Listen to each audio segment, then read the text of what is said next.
Здравствуйте, дорогие друзья! Приветствую вас, я Светлана, потомственная ведьма, на своем канале Руническая энциклопедия. Так,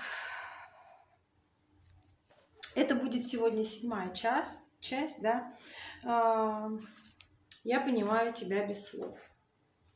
Так,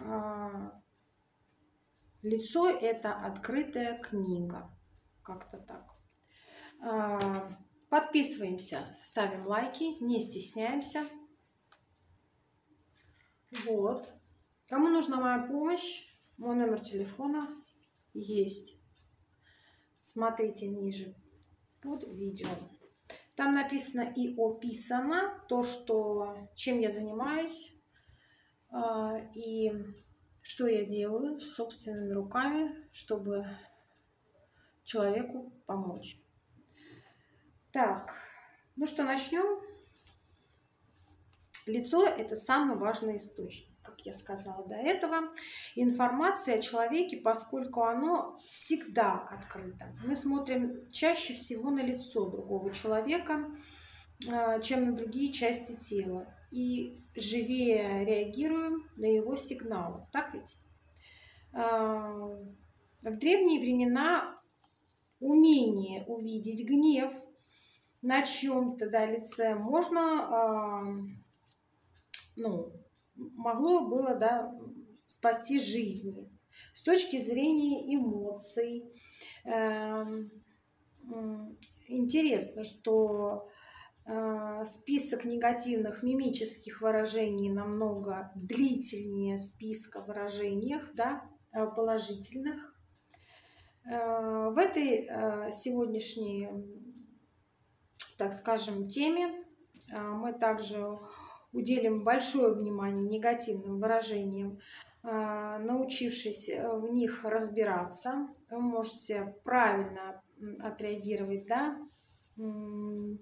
неблагоприятное развитие событий. Едва взглянув собеседнику в лицо, вы будете знать, что нужно сделать, чтобы восстановить хороший контакт. Если же лицо выражает удовольствие, никаких действий не требуется, поскольку общение имеет свойство идти гладко. Да?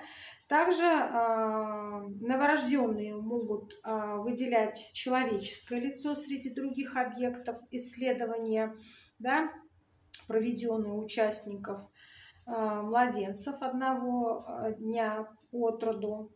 Показывает, что малыши могут различать некоторые мимические выражения, хотя они способны пока их повторить, да, либо важнейший, самый важный, да, внешний стимул в жизни каждого человека с самого рождения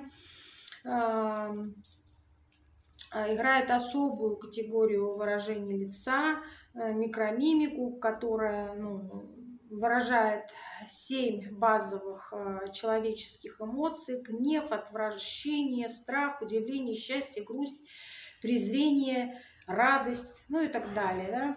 И визуальный контакт. Сейчас рассмотрим. Визуальный контакт играет важную роль в любом нашем разговоре и представляет собой фундамент взаимодействия между двумя людьми или собеседниками. Да? Кроме этого, глаза, да, это первая точка контакта между людьми. Важно понимать, что визуальный контакт часто сопровождается другими невербальными сигналами, которые также играют важную роль в общении, поскольку уточняют или даже меняют значение взглядов. Да?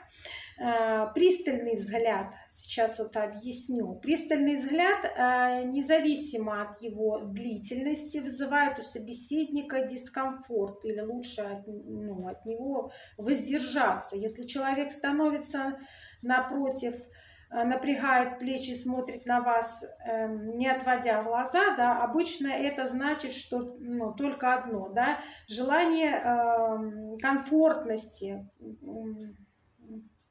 конфронтации. Долгий критический взгляд на человека или на предмет, сфокусированный на одной точке, как правило, предотвращает необращение или отрицание, да, отрицательное решение. Пристальный взгляд – это посягательство на личное, да, ваше пространство человека. Мужчина, который издалека, да, сжигает просто женщину подобным взглядом, явно использует к ней влечение. Однако, если притяжение не взаимно, такой может взгляд покоробить, да. И тогда у молчаливого, да, поклонника практически не будет шансов завязать беседу с предметом или воздыхателем своим, да. Женщина в подобных случаях предпочитает недолгий пристальный взгляд, не только добрых взглядов, беседуя с двумя мужчинами, одному из которых она симпатизирует. Женщина будет чаще смотреть на того, кто ей больше нравится. Влюбленные парочки часто подолгу смотрят друг на друга, особенно вот в глаза, потому что каждому нравится быть объектом страстного взора партнера, да. Избегание визуального контакта. Если собеседник редко смотрит вам в глаза, можно сделать вывод, что он не искренен или что-то скрывает от вас. Иногда избегание визуального контакта означает, что человеку в целом не очень комфортно и конкретной ситуации, да, общения. Разумеется, у каждого поведения может быть и другое, более красноречивое значение, так как собеседник, да, который до этого отлично поддерживал визуальный контакт, вдруг резко отводит взгляд посреди разговора. Вам следует применить 5 базовых принципов, о которых мы говорили, да. Еще одна причина нежелания смотреть в глаза, застенчивость или неудобство, да, неуверенность в себе.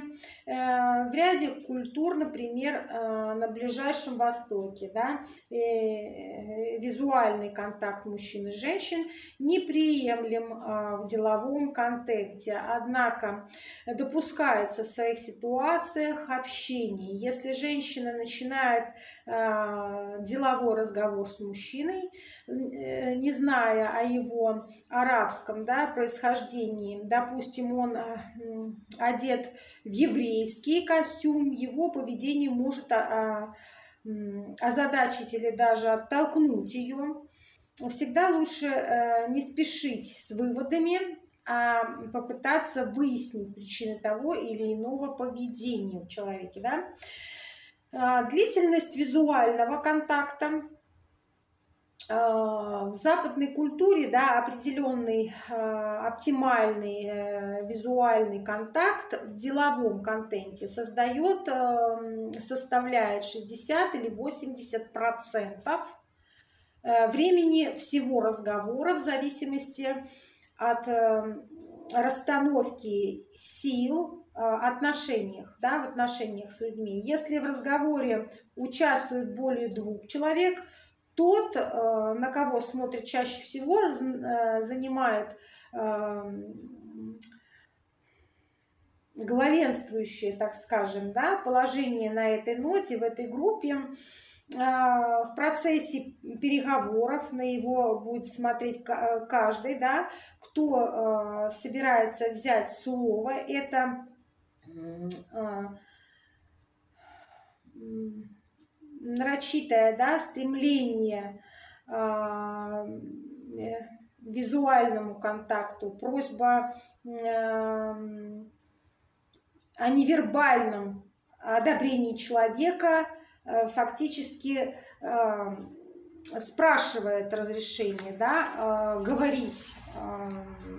Если вы подвергаете какому-то обращены такие взгляды, то поймите, кого, да, нужно убежать в первую очередь, чтобы добиться успехов в ваших переговорах, да, так скажем.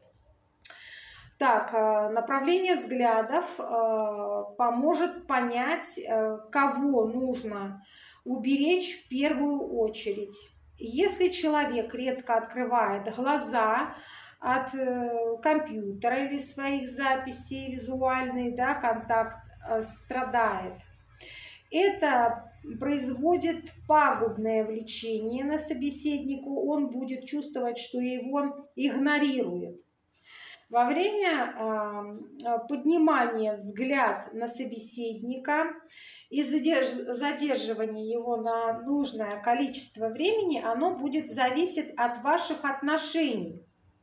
Вы вызовете его доверие, расположение, все ваши предложения воспримут благосклонно. Прямой взгляд в глаза, как правило, расценивается как знак искренности, человечности. Впрочем, некоторые опытные лжецы пользуются этим убеждением, да, даром убеждения, наверное, смотря своим жертвам в глаза, чтобы проверить, в какой мере им верят. К счастью, их частенько выдают различные нестыковочки между словами и другими невербальными сигналами, если, конечно, собеседник знает на то, что обращает внимание. И я хочу сказать, как энергетические вампиры чувствуют сильных людей, да, которые подпитываются энергией, что-то хотят скрыть, да, неправду говорит человек, допустим, это сразу видно. Он начинает нервничать, глазами бегать, то есть руки отводит назад, да, прячет, что-то там ковыряется с чем-то, да, там ручку грызет. Но это все, как говорится, от того, что человек действительно врет. Это действительно опасные люди, вот эти вот как манипуляторы и как их, психопаты. Психопаты, манипуляторы, нарциссы – это опасные действительно люди, которые идут просто по головам, они ничего не понимают, у них нет никаких чувств, они не могут любить, чувствовать, ощущать, они ничего этого не могут. Им вообще безразлично все. Они делают только во благо себе и для себя. Как-то так.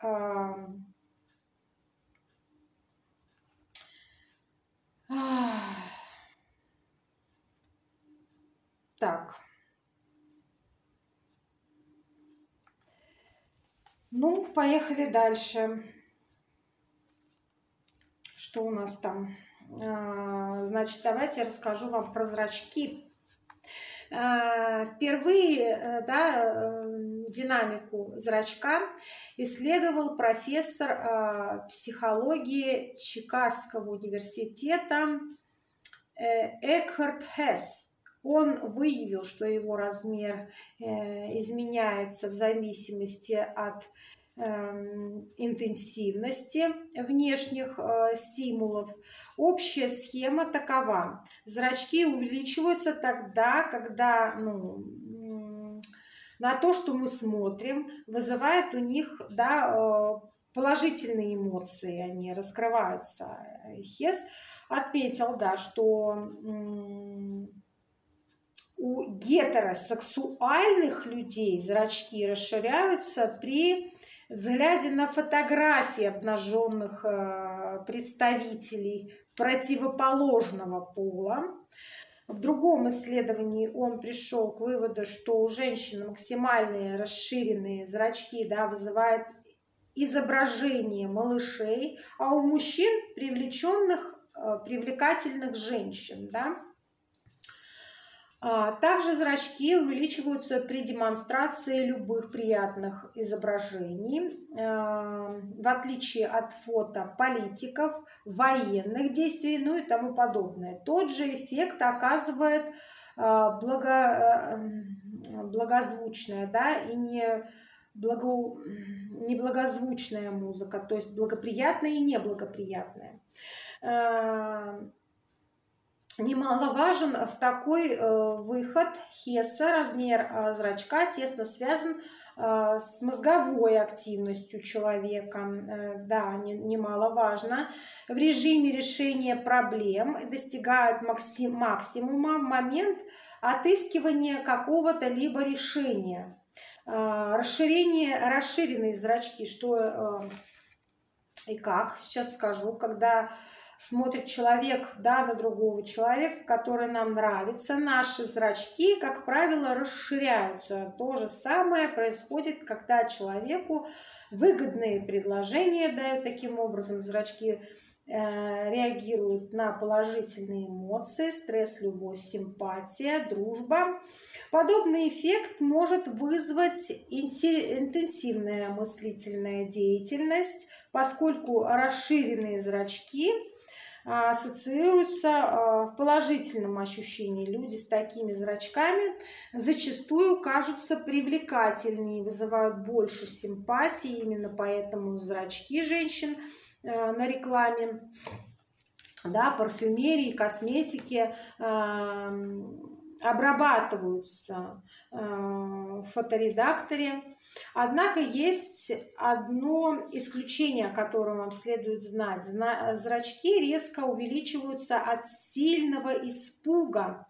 Да? В целом размер зрачка может меняться на 400% в ту или иную сторону.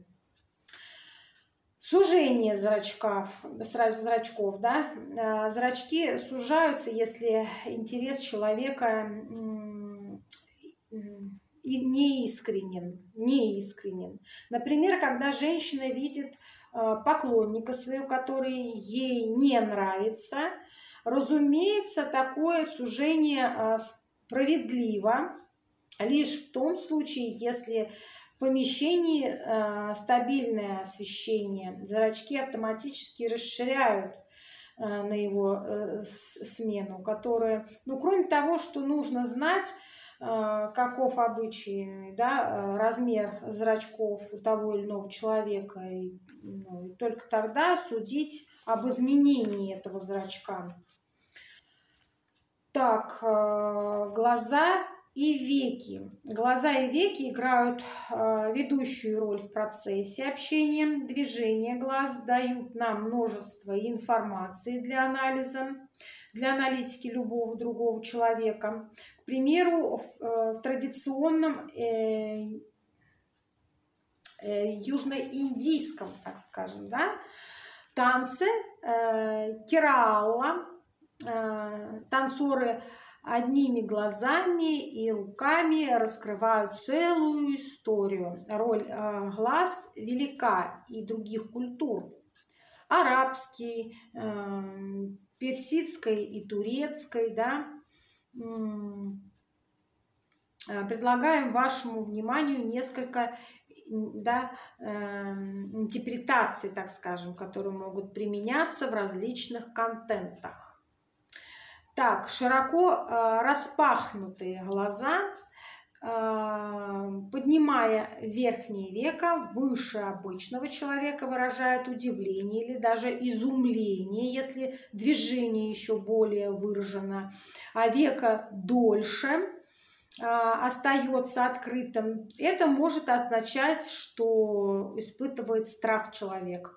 В общих случаях это движение часто сопровождается поднятием бровей, в случае изумления, напряжения, зона бровей, в случае страха, напряжение локализовано в зоне лба. Если два человека обнимаются быстрыми движениями, часто синхронно, незаметно для окружающих, это может обозначать, что они хотят тайно обняться, информацией или мнением обменяться по теме обсуждения. Да? Сердитый взгляд. Четко направленный на собеседника, сердитый взгляд, суженные глаза, нахмуренные брови, выражает неудовольствие, чувство собственного превосходства, если, ну, или презрение, да. Если там, ну, здесь важно понять, что если контент, да, поскольку сходная картина наблюдается, когда человек крайне сосредоточен или же никак не может чего-то разглядеть. В этих случаях речь не обязательно идет о злобности, да, о злости. Подмигивание. Если человек вам подмигивает и не отводит взгляда, да, это, как правило, это способ привлечь свое внимание к человеку. Скорее всего, человек хочет чего-то, либо что-то подтвердить, либо о чем-то предупредить. Утвердительное подмигивание обоими глазами. Быстрое подмигивание обоими глазами может означать подтверждение или одобрение. Это действительно вариант одобрительного кивка. Так, косой взгляд.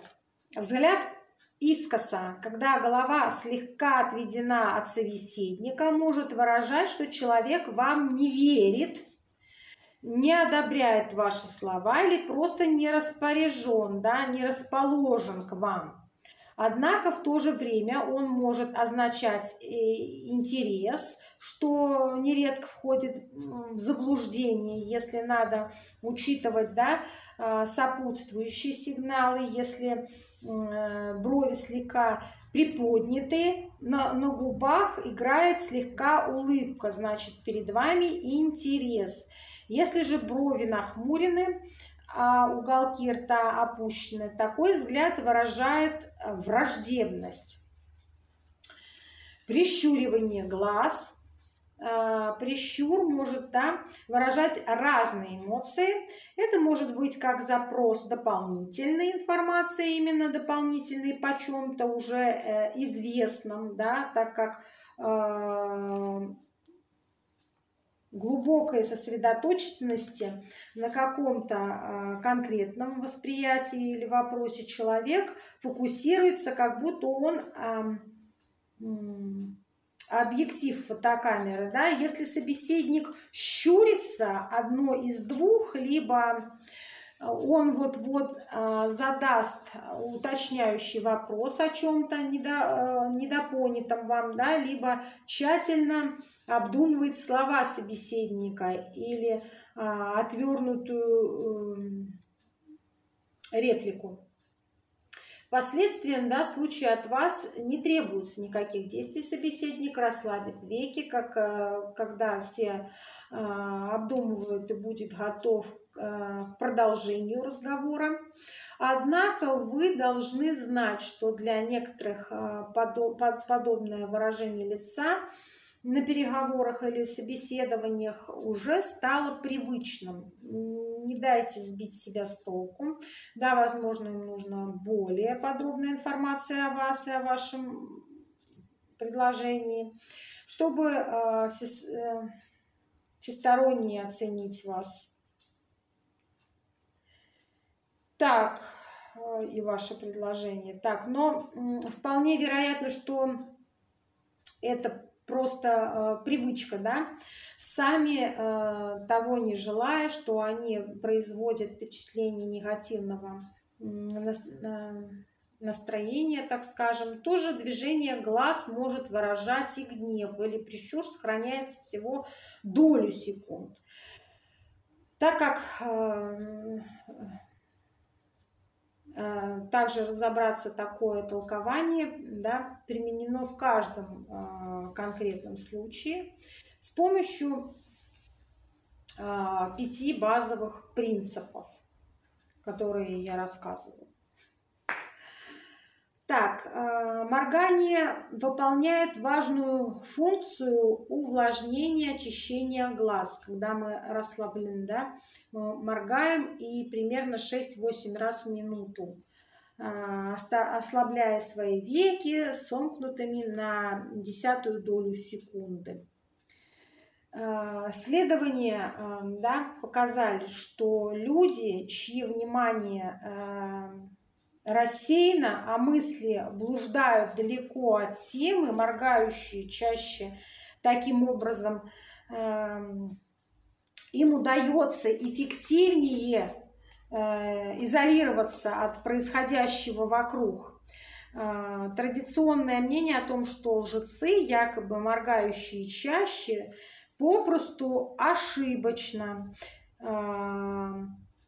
Доказали ученые, что на самом деле лгущий человек моргает реже, смотрит пристальнее, поскольку его мозг очень интересно работает над конкурированием лжи. Как следствие, после высказывания напряжения отпускает его, тогда человек начинает наверстывать упущенное моргание чаще, чем обычно. Так, отведенные глаза. Если в ходе разговора о чем-то нейтральном или приятном собеседник внезапно подает негативные мимические сигналы, допустим, резко напрягает лицевые мышцы, то, скорее всего, он чаще еще, скорее всего, он отведет взгляд в сторону, чтобы прервать визуальный контакт и получше сосредоточиться на своих мыслях.